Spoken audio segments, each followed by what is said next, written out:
Hello, hello, and welcome to Roosevelt Rebel with your host, Tisa Rebel Beltran.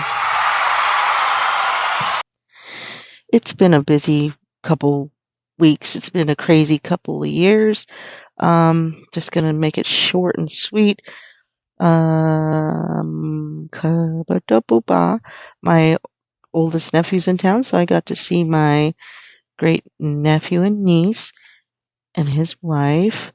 And then my oldest niece had her baby, so I am a great tia uno. Once again, once again, once again. Beautiful, beautiful, beautiful. Fucking family is beautiful. I have an amazing family. I went to church Sunday because we had honored my uncle, my Theo Tony, that passed away from COVID last year. We had a mass in his name. Very emotional. A lot of it has to do with object permanence, with my ADD, and with the pandemic because we're not seeing people. And so him not being alive is still like something I haven't dealt with. So, because it is fucked up. Yeah. But the great thing is that I have a family, a great family support system. I have a great friends support system. I am blessed, truly blessed. So I've been thinking about traveling a lot lately, and I have friends all over the world, and they want me to come visit, so I probably will. I have a friend in Connecticut that's been bugging me to visit her, so I'm probably going to go visit her. I don't know when. She's coming for the summer, so I'm going to see her then.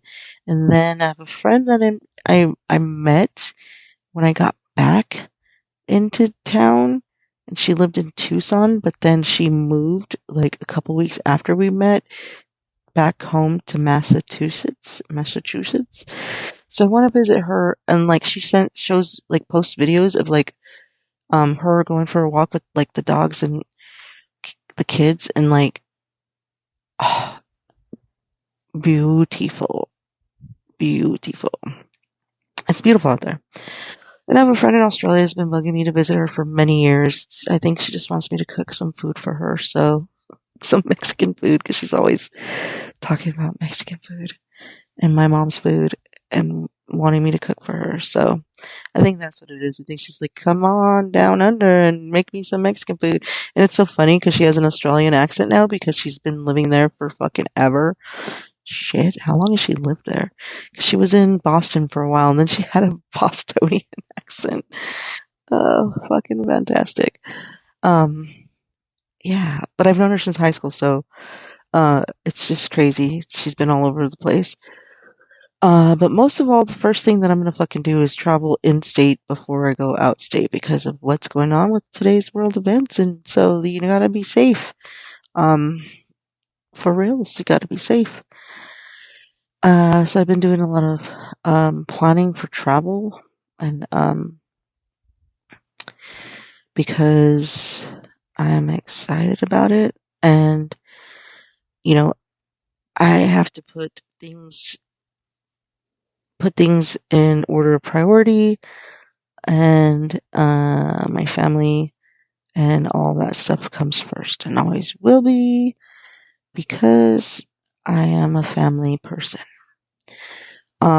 Speaking of family, like I was discussing this the other day with someone about good parents and parenting, and because we're both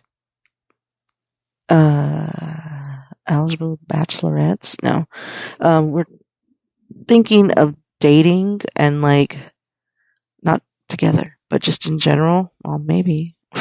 Who knows? Who knows? My life is so crazy. Um, but we're talking about like parents and like what we look for in somebody. And I'm like, well, I look for if they are a parent already, then I look to see how good of a parent that they are. And then if I find out too late that they are a shitty parent because they put up a front that they were a good parent, it's pretty fucking sucky. And then you realize that they're a shitty parent, and then it's horrible. And you're not attracted to them anymore, and it sucks. So, like, she was like, well, give me some examples. And I was like, well, I have dated people in my life that have gaslit their kids, and like it was just crazy shit. And I've dated fucking some amazing parents though. Like that made me more attracted to them, that they fucking were raising these humans into fucking being the best things that they could be and giving them the help that they always needed. And like, you know, for example, I was with someone that was a had a kid that has disabilities, and like she did everything for him. And it was not like everything is in the sense was like she dressed him and did this and fed him. No, no, no, no. She fucking found the best care for him, the best school, the best everything, and it was sexy. Like when we were together, I was like, "You're a fucking sexy mom." Like my brother used to call me a motherfucker. What an asshole. Um, but yeah, like when you're in the position of dating, like you have to find the qualities in somebody that you're looking for these qualities to raise a family with, or if they already have kids, be a grandparent with. Like there's a lot of things that you have to put in perspective. And if they're a shitty ass parent, then that sucks. So, um, that's something that when you're dating at our age, because at our age, many people, because as sexuality is very fluid, many people have kids, like many men, many women, many people, trans, non-binary people have kids. So, you have to be ready to fucking look through the bullshit and see the good in somebody. Because some of us at our age right now some of us are becoming grandparents, which is crazy to think, but like, yeah, it's quite possible that we are grandparents. And then if we're dating people who are older than us, they do have older children, and, they are grandparents or becoming grandparents. So you have to put it in perspective of that, of who you want to date. And it's kind of like that fucking running joke about if you want to see if somebody is somebody that you want to date, give them a computer with dial up and see how fast they lose their shit. It's kind of like that way with people with parenting. Like you have to find certain ways and see them in certain um, situations to know if they are a good parent or would be a good parent. And also somebody who fucking doesn't treat waiters and the wait staff like shit. That is something. So yeah, I was discussing that with someone the other day about, you know, the qualities that you're looking for in somebody. Because sometimes you really need to fucking, yeah. I don't know how some parents can fucking not be there for their kids. It's so fucking mind blowing to me. And then you have to, you can question me right now and be like, well, how do you know what a great parent is? So, well, I have two parents named what they're named, my mom and dad. Their names are mom and dad, and they are amazing fucking parents. They've raised 8 of us and then many more. Like my mom has raised neighborhood kids, raised my cousins, so and other family members. So my mom is a fucking amazing mom. She's always been there. And like she's one of those moms where like if you are in a situation, she won't tell you her opinion unless she really needs to tell you your opinion. And a few times she fucking came out to me and asked me questions, and I should have fucking listened to her to what she was saying, because she won't come right out and be like a shitty, like not a shitty, like an overbearing parent where they're like horribly up in your face and shit. She's there for you to make your own decisions and just be there for you if you fail or if you fall. She's there for you. So I have to say, my parents are fucking amazing human beings, and they're not perfect, but they did a really great job at raising 8 of us, and none of us got into too much trouble, I would say. So, I have that. And then I also have evidence based information from, you know, life, evidence-based, studies. So we have that going for, Americans and the world. There's a lot of studies going out that have that. So you got to think about that. Um, so yeah, there's some amazing parents out there that are in the dating world, and there's some shitty parents, and you just gotta fucking weed them out and think about who you would want to be a grandparent with, because you know what? I am going to be a grandparent. My kid is probably going to have kids some days, so I am going to be a grandparent, which is crazy to think, but I'm ready. I learned how to put a fucking car seat back in my car a couple of weeks ago or a month ago, and I'm ready. And plus, I have like 6 million nieces and nephews, so and I just got a new one. So knowing how to put a fucking car seat in, especially when I'm fucking watching them or, um, driving them around.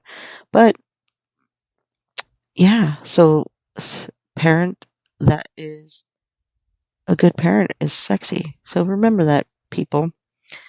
I've dated some bad parents and I've dated some good parents. And the good parents putting their kids first, that like is mind blowing, and like it's a beautiful thing to see someone give a shit about their kids, because a lot of parents these days don't. A lot of parents are selfish, and that's like something that we have to look into. And we see these things going on in this world, especially a lot of millennials are not raising children properly. A lot of fucking Gen Xers didn't as well. We're not going to talk about the boomer generation, but my parents are boomers, but you know what? They're amazing. Did I say that they're amazing? Maybe bragging about my parents, because they're amazing human beings and I love them. They're great. I just love my parents. And it has a lot to say because my parents are going through a lot and they're just amazing. And that's enough about parents. But yeah, like, just real quickly, you have to think about who you're going to raise your grandchildren with, or if you're going to become a foster parent, especially if you're dating somebody younger and they're still in that prime, like, they want to pop some babies out. You also have to think about that. If they want to have kids, and so how would they be as a parent? Especially if they have dogs or cats, and if they treat those animals very well, then I don't know. But yeah, so I was talking about that the other day with my friend. Let's see. Oh man, there's a lot going on. I'm just getting a lot of messages. It's really late. It's like almost midnight, and people are like blowing me up. Yeah, but yeah, so yeah, not much going on here. But like Taylor Swift says, not much going on here. But then like there's a shit ton of things going on. It's kind of how I feel. A lot of things are going on actually. School, work, family, dating, partying. Not at all, actually. I haven't partied in 2 weeks, and that was for a birthday celebration for Sabrina Vagina. And then I can't believe it's been 2 weeks, and then I had one drink last week at the bar, at the restaurant. I can't believe we've been going to Garcia's every fucking weekend again. We used to do that before the pandemic. We were going to a restaurant called Garcia's, and we would go there every Saturday. And it was my mom and dad. Oh, my heart just hurt so bad. My mom and dad, my Theo Tony, and my Nina Mary. So the four of them had a standing double date every Saturday for many years, decades. And so I think the past 2 weekends I've been at the past 2 weekends, because this weekend my sister was like, meet me at the restaurant, and I was like, I'm doing homework. And then I was like, fuck it. And I did my homework, and I was like, I'm going to come after my homework, and I'm going to have one drink, because I had to tell her one drink, because she was like wanting to party, and I was just like, one drink. And I had the one drink, came home, did my homework, and went to bed like a good prioritizing human being. I've been doing really good with my time management, so pat on my back. Boop, boop, boop. Oh, okay. I just got a little anxiety thinking about school.